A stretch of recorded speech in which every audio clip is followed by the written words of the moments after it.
Hello Capricorn, welcome to Dove and Serpent Tarot. My name is Paul. If Capricorn is your sun, moon, or rising sign, this is your reading. Please hit the like button, leave a comment.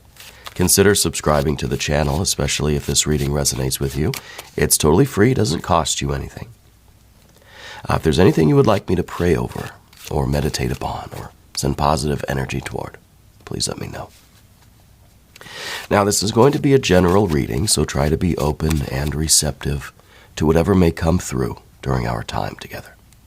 I am merely the messenger, and I ask you to connect directly with each of these cards and use your own intuition to take you beyond the details that I might provide. And remember, Capricorn, that the most important part of any tarot reading is you. And we have an Ace of Swords to begin. This is a lot of clarity. This is a lot of, I think, mental enlightenment, right? Or enlightening. It could be that we're getting answers to something that's been bugging us for a while. I think that you have a very clear perception right now about what you want and about what's meant for you in the world. All right, let's put this into some context, okay? And please excuse my voice. I'm still dealing with my laryngitis and my bronchitis. I thought I was out of the woods, but apparently not yet. So anyway, we've got Two of Swords and the Ace of Swords there. So it feels like there is kind of this, you're on the fence about something. Yeah. We've got some water energy here. Luster, strength. Four of Pentacles. Nine of Wands, okay. An Eight of Cups. A Seven of Cups. And a Six of Pentacles. Very interesting. Very interesting. I kind of wonder, like, with the Two of Swords and the Eight of Swords, I wonder if we're trying to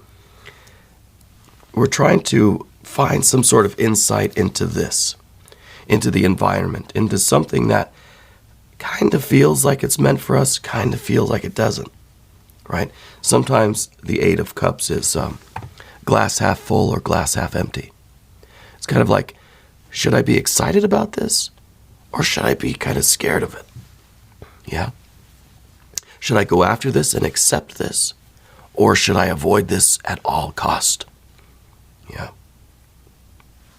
I think that's a very serious question for you. Let's select the mystery card, bonus card, confirmation card.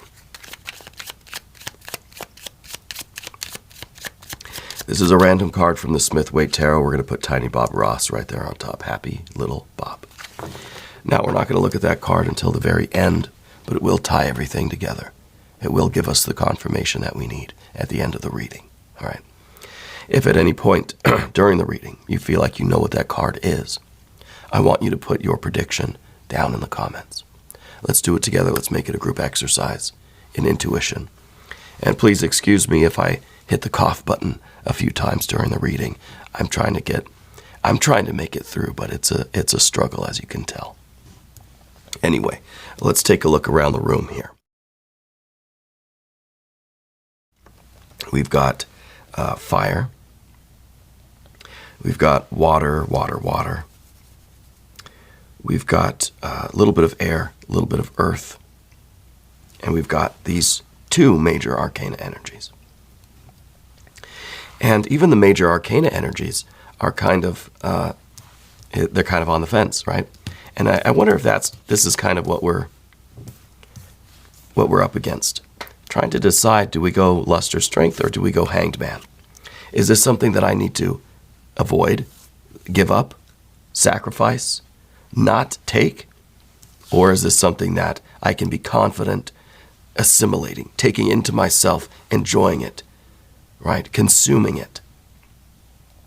So these are two very contrasting cards, kind of a water-fire issue here.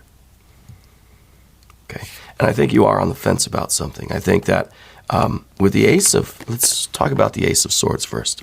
I think that you have this kind of mind that you could really penetrate into situations quite easily.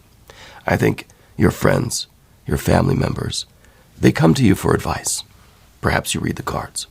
Perhaps you do tea leaf readings, like my wife over at Ula Tea Leaf Readings. Or you do geomancy or astrology, or you just have this insight. You can penetrate into things quite easily.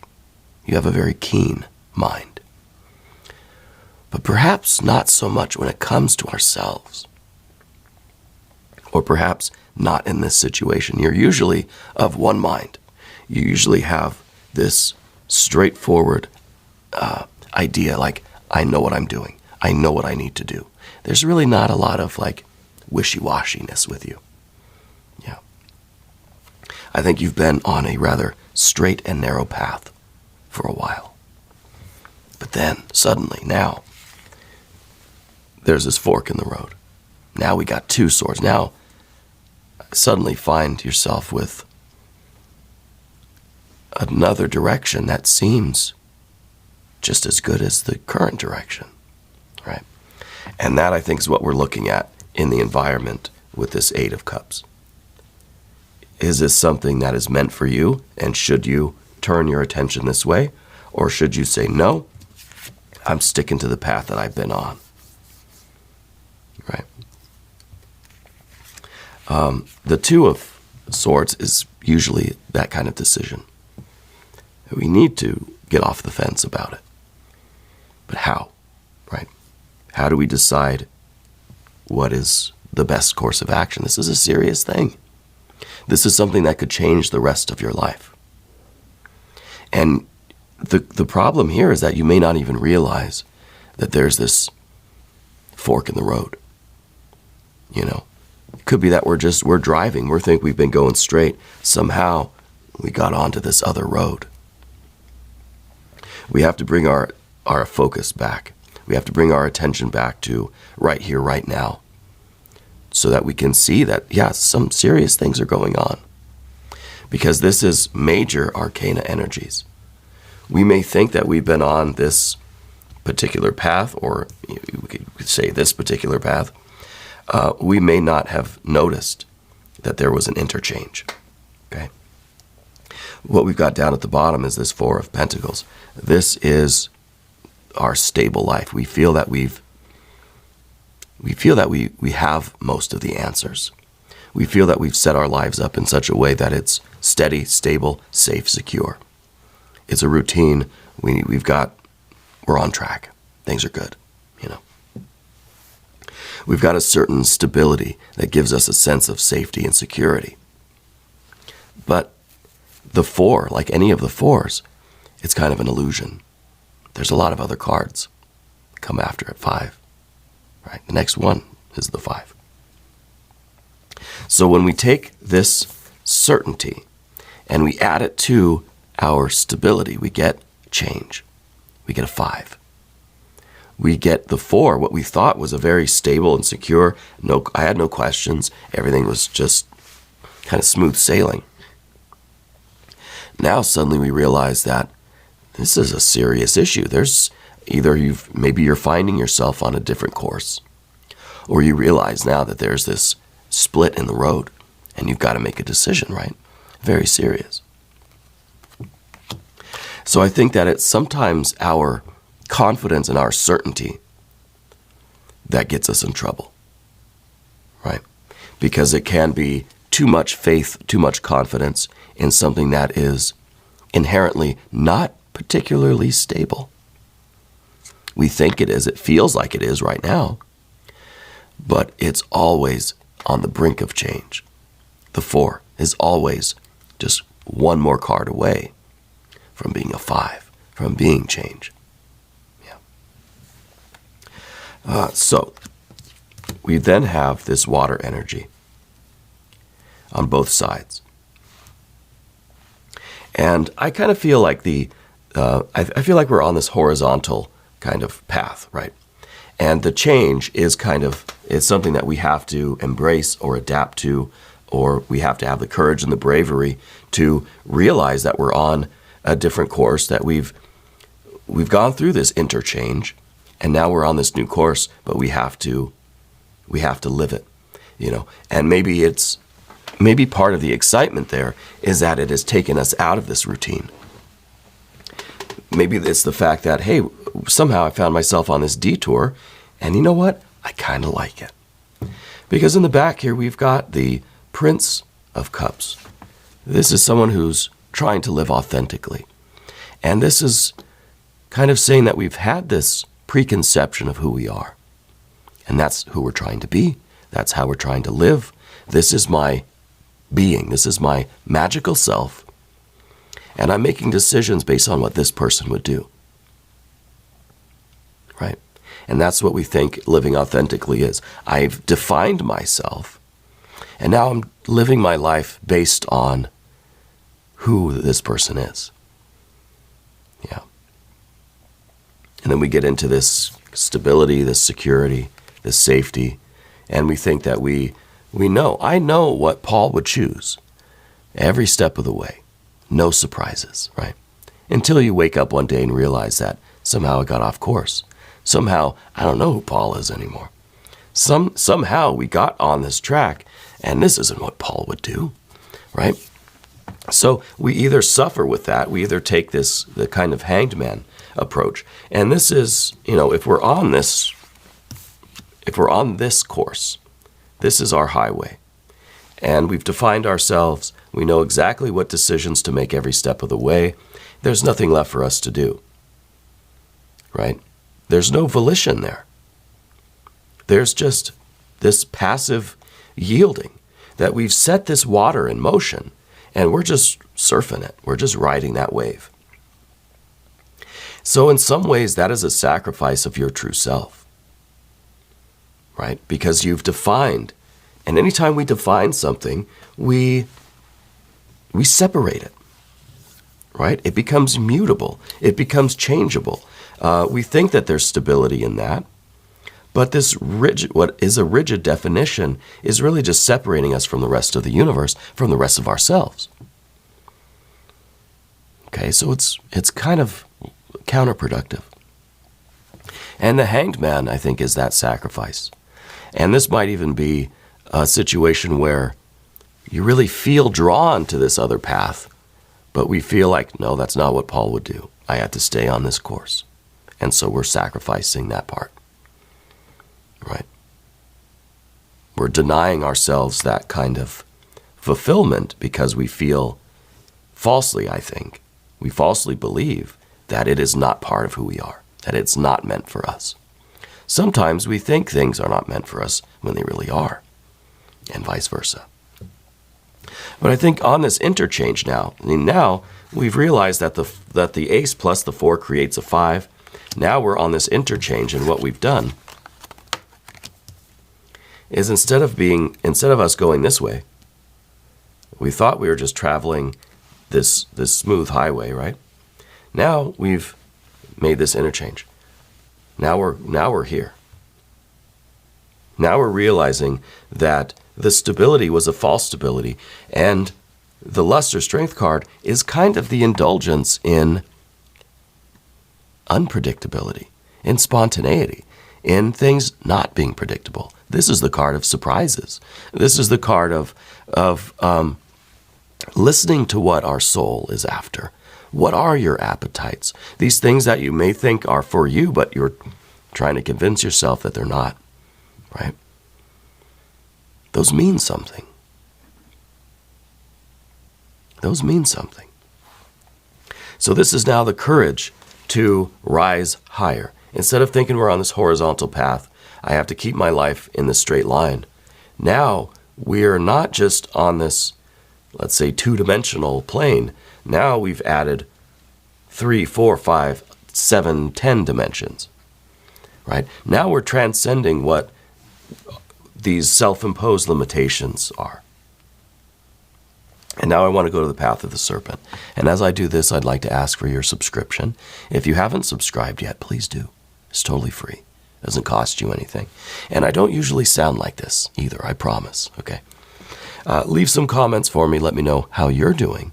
And let me know where in the world you're watching from, okay? I appreciate all of you.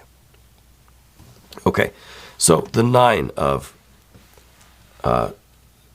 Wands is strength, but this is true strength.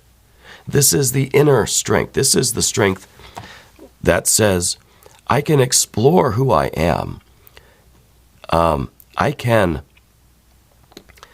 kind of erase the definitions. I can erase the lines that I've drawn around myself and still be myself and not lose myself, not lose this sense of identity, right? Because the personality is fluid, it shifts. Our likes and dislikes, our soul trajectory changes. The nature and composition of our soul changes. But the core identity, the core consciousness doesn't change.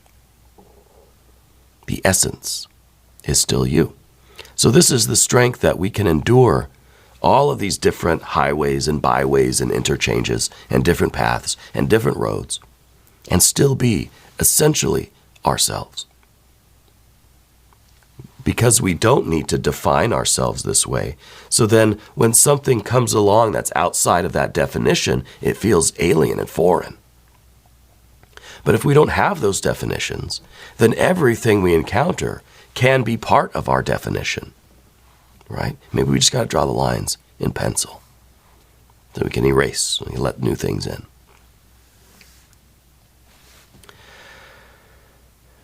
And this card is also talking about getting in touch with that lunar essence, getting in touch with your subtle perception, getting in touch with the psychic energy. What is your soul telling you? Through all of these situations and through these kinds of highways and byways and interchanges, through these appetites and these interests and these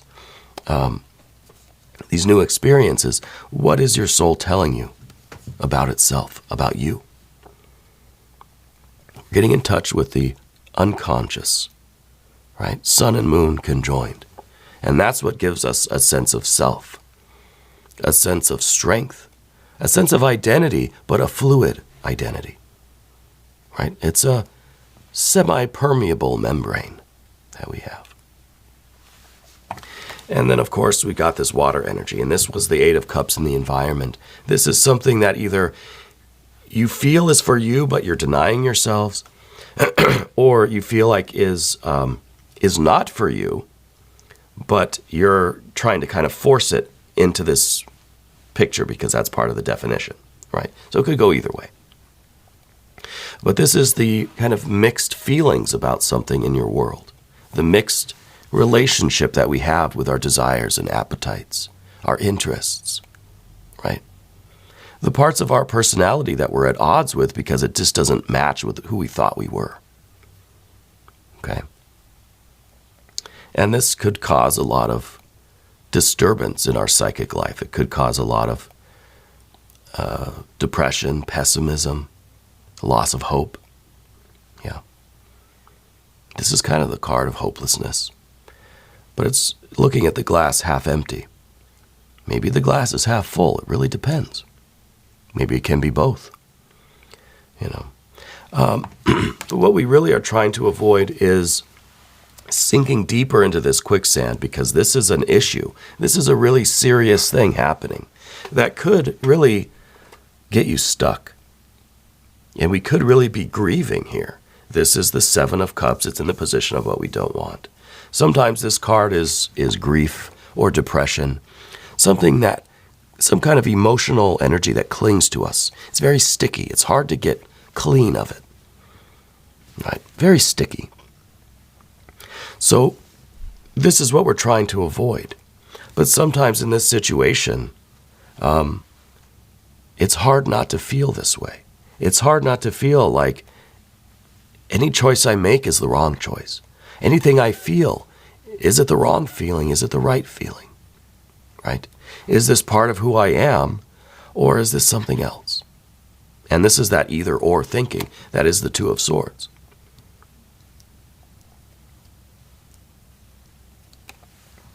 And we're using this kind of highway thing to show that we're on this linear vibe, that we're thinking in terms of a kind of a straight line, you know, cause and effect, sequential, linear thinking.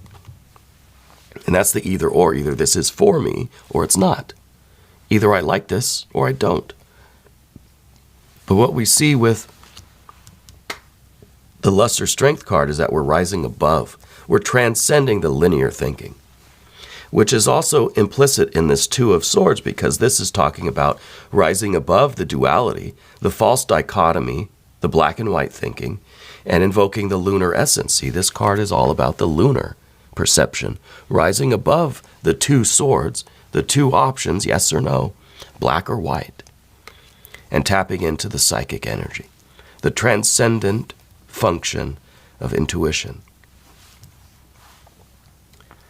And not to get stuck in the Seven of Cups. This really, a situation this serious really could bog us down. Really could make us just not feeling it. You know, not wanting to participate. It's hard to get this residue off of you. But once we do, to the best of our ability, you've got a lot of great success waiting for you. This is the Six of Pentacles. This is material success.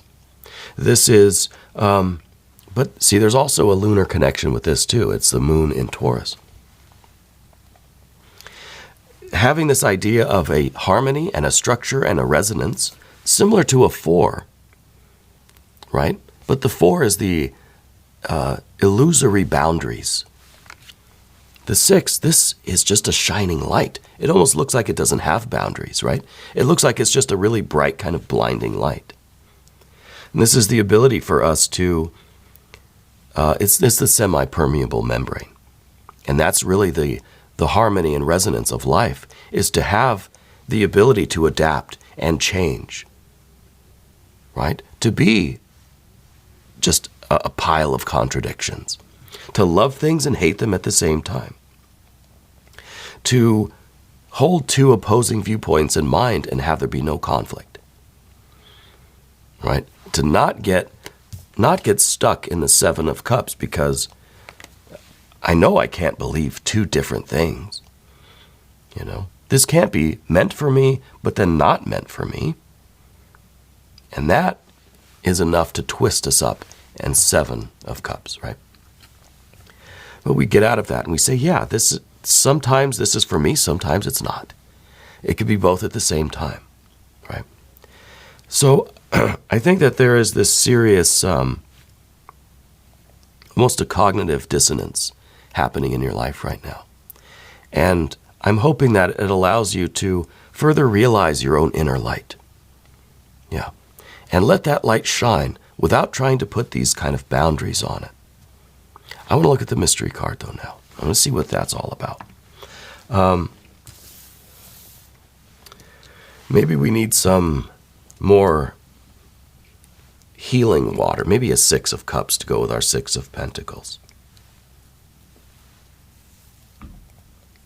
Otherwise, yeah, that's all I can really... Or maybe the World card, right? Showing that that our soul really needs to, our consciousness needs to include everything.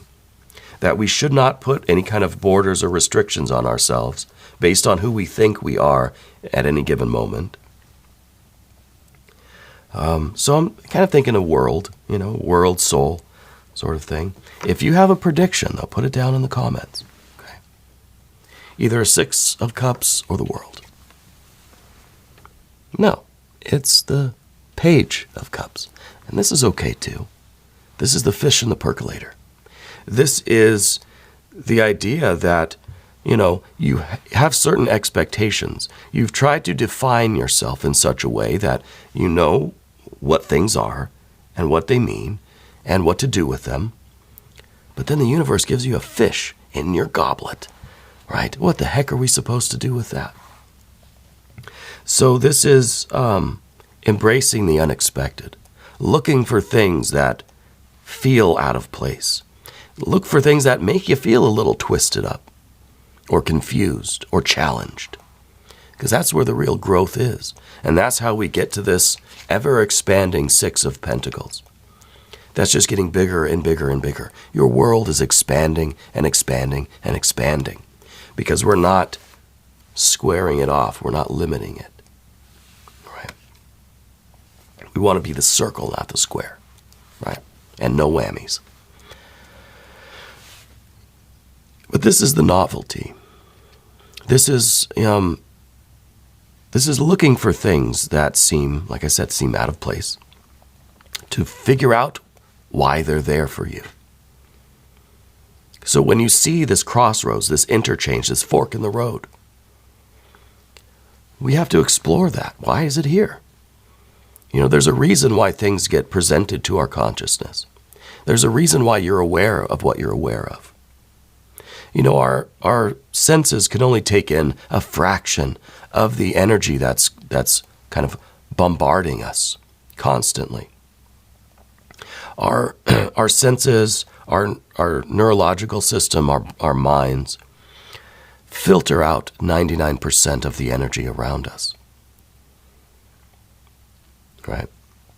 So when something appears to you that's out of the ordinary, that's not part of your well-defined, expected routine path, that's important.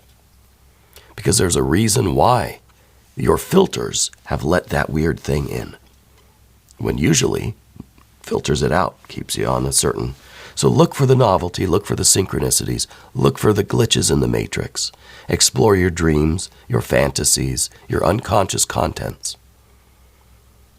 Okay? We want to become the circle, not the square. Anyway, we're going to do an extended reading. If you want to stick around, click either above or below in the video description. New readings for Capricorn, usually Thursdays and Sundays. This is a bonus just for you. Okay? You will have your regularly scheduled reading on Thursday and Sunday, in addition to this one. Okay? If you haven't subscribed yet, please do. It's totally free, doesn't cost you anything, and I don't always sound like this. I promise. Leave me a comment. I want to hear from you. I want you to know that you're the most important part of Dove and Serpent Tarot. I thank you and I love you, and we're all in this together.